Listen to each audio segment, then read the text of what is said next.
తెలంగాణ వీర వనిత సాయుధ పోరాట యోధురాలు చాకలి ఐలమ్మ దీశాలి గుండె ధైర్య ఆమె సొంతం. వరంగల్లోని కృష్ణాపురంలో పుట్టి రజకాల అరాచకాలు అడ్డుకున్న విప్లవాగ్ని.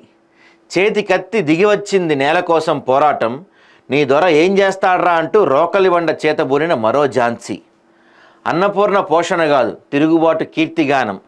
రైతన్నల రక్తపు చుక్కలు చూసిన నయనమ్మ, జమీందారీ సింహాసనాలు తలదన్నిన సాహసమ్మ, బలహీనత అనే బుద్ధి కలుగని మానవతమ్మ, పోరాటమే ఊపిరి నిలిచిన మహానుభావమ్మ. మట్టిలో పుట్టి మట్టికే పోయిన నీ జీవగాథ, ఎప్పటికీ నీ నామమే ప్రజల హృదయగాథ. మిమ్మల్ని మరవదు ఈ నేల. సెప్టెంబర్ 26న చాకలి ఐలమ్మ జయంతి అని కామిడి సతీష్ రెడ్డి గారు పంపించారు చాకలి ఐలమ్మ గురించి. ఇక్కడ నేను ఒక చాలా కీలకమైన ఒక విషయం గురించి మాట్లాడదలుచుకున్నానండి.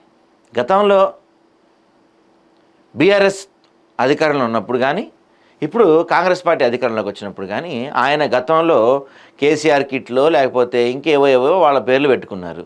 ఏ పేరుకి ఏ పథకానికి కవిత పేరు పెట్టలేదు అనుకోండి, దేవుడి దయ వల్ల. సరే, మొత్తానికి వాళ్ళకి నచ్చిన పేర్లు పెట్టుకున్నారు. వీళ్ళు వచ్చారు. ఇప్పుడు వీళ్ళు ఇందిరమ్మ చీరలు అంటారు, ఇందిరమ్మ క్యాంటీన్లు అంటారు, రాజు యువశక్తి అంటారు.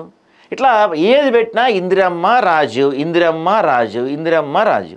అంటే వాళ్ళ గురించి నేనేం తప్పుపడట్లేదండి. వాళ్ళు గొప్పవాళ్ళు. రాజీవ్ గాంధీ గారు మహానుభావులు, ఇందిరమ్మ గారు గొప్పవాళ్ళు.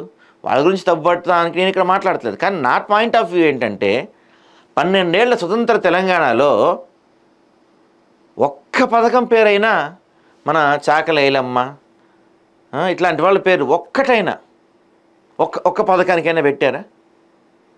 ఏదో వాళ్ళ జయంతులప్పుడు